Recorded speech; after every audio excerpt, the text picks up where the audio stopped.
बिस्मिल्लाहिर्रहमानिर्रहीम। कहानी फरजाना, जो दुनिया से नहीं अपने रब से जानी गई। दमिश्क की एक पुरानी गली में टूटी छत और मिट्टी की दीवारों वाला एक घर था। उसी घर में रहती थी फरजाना। नाम सुनने में मामूली मगर रूह के पैमाने पर बड़ी औरत थी। उसके वालिद बरसों पहले इस दुनिया से रुखसत हो गए थे और मां को भी बीमारी ने खामोश कर दिया था। अब वो अकेली थी मगर दिल में एक चिराग हमेशा जलता था, ईमान का। दिन भर वो लोगों के घरों में झाड़ू लगाती, कपड़े धोती और जो कुछ मिलता उससे अपना पेट भरती।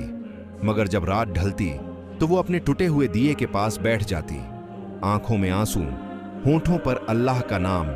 ऐ मेरे मालिक, तेरी दुनिया तो हसीन है मगर इसमें दर्द भी तेरा दिया हुआ इम्तिहान है ना?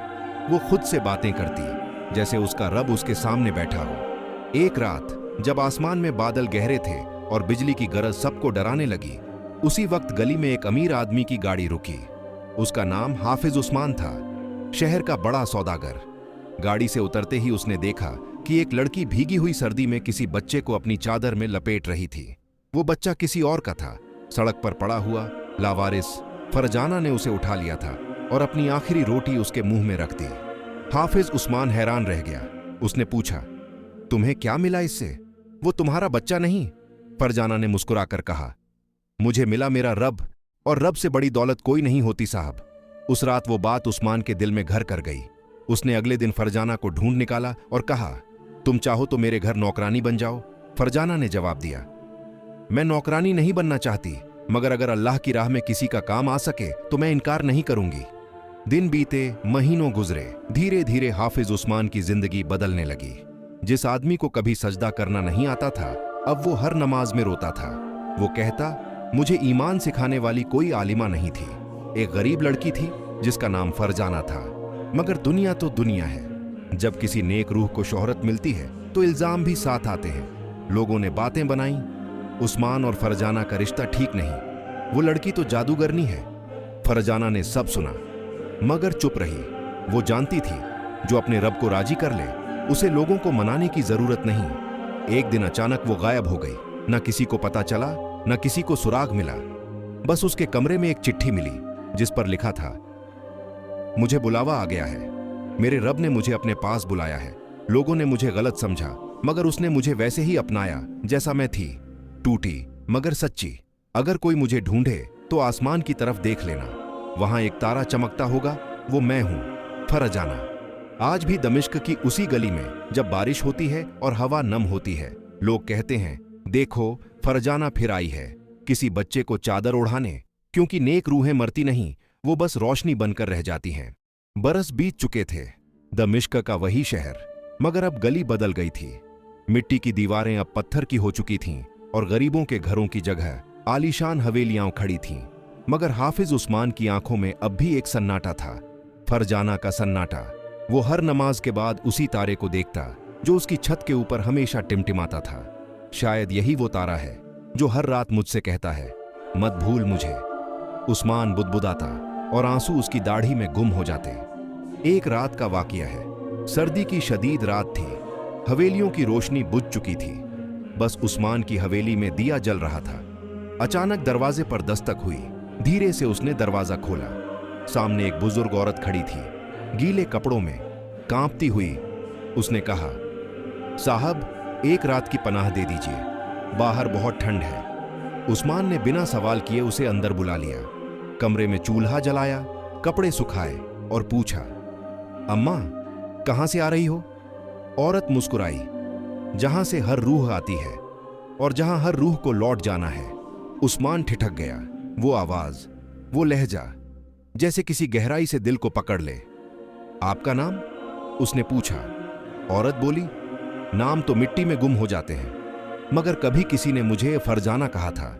उस्मान की सांसें थम गईं, दिया बुझ गया और कमरे में सिर्फ उसकी धड़कन सुनाई दे रही थी। फरजाना, मगर तुम तो। वो बोल ही रहा था कि औरत ने उसकी तरफ हाथ बढ़ाया। मैं आई हूं एक अमानत लेने।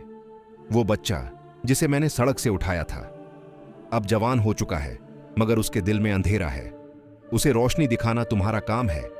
उस्मान समझ नहीं पाया, मगर जब होश आया तो वो औरत जा चुकी थी। बस दरवाजे के पास एक पुराना चांदी का ताबीज पड़ा था, वही ताबीज जो कभी फरजाना की गर्दन में लटका करता था। अगली सुबह एक नौजवान उसके दरवाजे पर आया। जनाब, मैं लावारिस पला बढ़ा हूं, किसी ने बताया कि आप मेरी मदद कर सकते हैं। उस्मान की आंखें भर आईं। उसने पूछा, तुम्हारा नाम? मेरा नाम फॉरिस है। उस्मान ने आसमान की तरफ देखा। वही तारा, वही रोशनी, वही एहसास। उसने कहा, बेटा, तेरा नाम नहीं, तेरी किस्मत ही बताती है कि तू किसकी अमानत है। और उस दिन से उसने फॉरिस को अपनी औलाद बना लिया। वो बच्चा जिसे फरजाना ने चादर में लपेटा था, आज उसी की दुआओं से उस्मान की जिंदगी का रूहानी सुकून बन गया। रात को जब हवेली में सन्नाटा छा जाता, दीवारों पर साया पड़ता, तो चूल्हे की लौ में किसी की परछाई झलकती। वही मुस्कुराती आंखें, वही सादगी, वही आवाज। देखा उस्मान, मेरी रहमत अब भी तेरे साथ है। और उस रात जब उस्मान की रूह ने दुनिया छोड़ी, लोगों ने कहा, हमने उसकी कब्र के ऊपर दो रोशनियां देखीं, एक बड़ी, एक छोटी। शायद फरजाना और फॉरिस की दुआएं थीं। कहते हैं, आज भी दमिश्क की उसी गली में अगर कोई भूखा सोए तो कोई अजनबी दरवाजे पर रोटी रख जाता है। लोग नहीं जानते कौन है वो, मगर बुजुर्ग कहते हैं वो फरजाना है, जो अब भी जिंदा है अपने रब की रहमत बनकर। साल गुजर चुके थे। अब दमिश्क की वही गली रोशनी से जगमगा रही थी, जहां कभी फरजाना की टूटी छत हुआ करती थी। उस गली के बीचों बीच एक छोटी सी मदरसा था और उसके दरवाजे पर सुनहरी तख्ती लटक रही थी, दारुल फरजाना, वो जगह जहां रहमत बसती है। इस मदरसे का बानी, संस्थापक कोई और नहीं बल्कि वही नौजवान था, फॉरिस, जिसे एक वक्त फरजाना ने चादर में लपेटा था और हाफिज उस्मान ने बेटे की तरह पाला था। फॉरिस अब जवान हो चुका था, चेहरे पर नूर, लबों पर सादगी और दिल में इल्म की प्यास। वो हर रोज बच्चों को कुरान सिखाता, गरीबों को खाना खिलाता और रात को देर तक अल्लाह से बात करता। मगर एक सवाल उसके दिल में हमेशा जिंदा था, मैं कौन हूं? मेरी असली पहचान क्या है? हर रात वो वही पुराना चांदी का ताबीज खोलकर देखता, जिसके अंदर सिर्फ एक अधूरी आयत लिखी थी, वमन यत्तकी लिल्लाह यजअल लहू मखरजन। जो अल्लाह से डरता है, अल्लाह उसके लिए हर मुश्किल से निकलने का रास्ता बना देता है। एक रात जब मदरसे की सारी दिए बुझ चुके थे, फॉरिस ने सपने में देखा कि कोई उसे पुकार रहा है।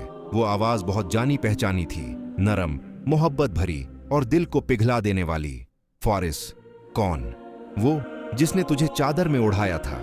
फॉरिस ने कांपते हुए पूछा, अम्मी? फरजाना? सपने में उसने देखा एक रोशनी का दरिया फैला हुआ है और उसमें एक औरत सफेद लिबास में मुस्कुरा रही है। उसने कहा, तू मेरी दुआ की निशानी है। तेरे वालिद हाफिज उस्मान थे, मगर तेरी रूह को मैंने सींचा था। अब वक्त आ गया है तू लोगों के बीच मेरा नाम जिंदा करे। फॉरिस की आंख खुली तो वो रो रहा था। उसी वक्त मदरसे के बाहर कोई दस्तक हुई। एक औरत खड़ी थी, चेहरे पर पर्दा, हाथ में एक पुरानी चिट्ठी। उसने कहा, यह चिट्ठी मेरी मां ने अपनी मौत से पहले दी थी। कहां था? एक दिन ये किसी फॉरिस नाम के लड़के को दे देना। फॉरिस ने कांपते हाथों से चिट्ठी खोली। उसमें वही हस्तलिपि थी जो उसने हाफिज उस्मान की पुरानी तिजोरी में देखी थी, फरजाना की। फॉरिस, अगर तू ये चिट्ठी पढ़ रहा है तो समझ ले, मेरी दुआ ने तेरी रगों में जगह बना ली है। जब जब तुझे दर्द मिले, किसी की मदद कर देना। जब जब तुझे तन्हाई लगे, किसी के सर पर हाथ रख देना। और जब जब तू खुद को गुम पाए तो आसमान की तरफ देख लेना। वहां एक तारा टिमटिमाएगा। वो मैं हूं। मैं तेरी मां नहीं थी, मगर मैंने तुझे अपने रब के नाम पर मांगा था।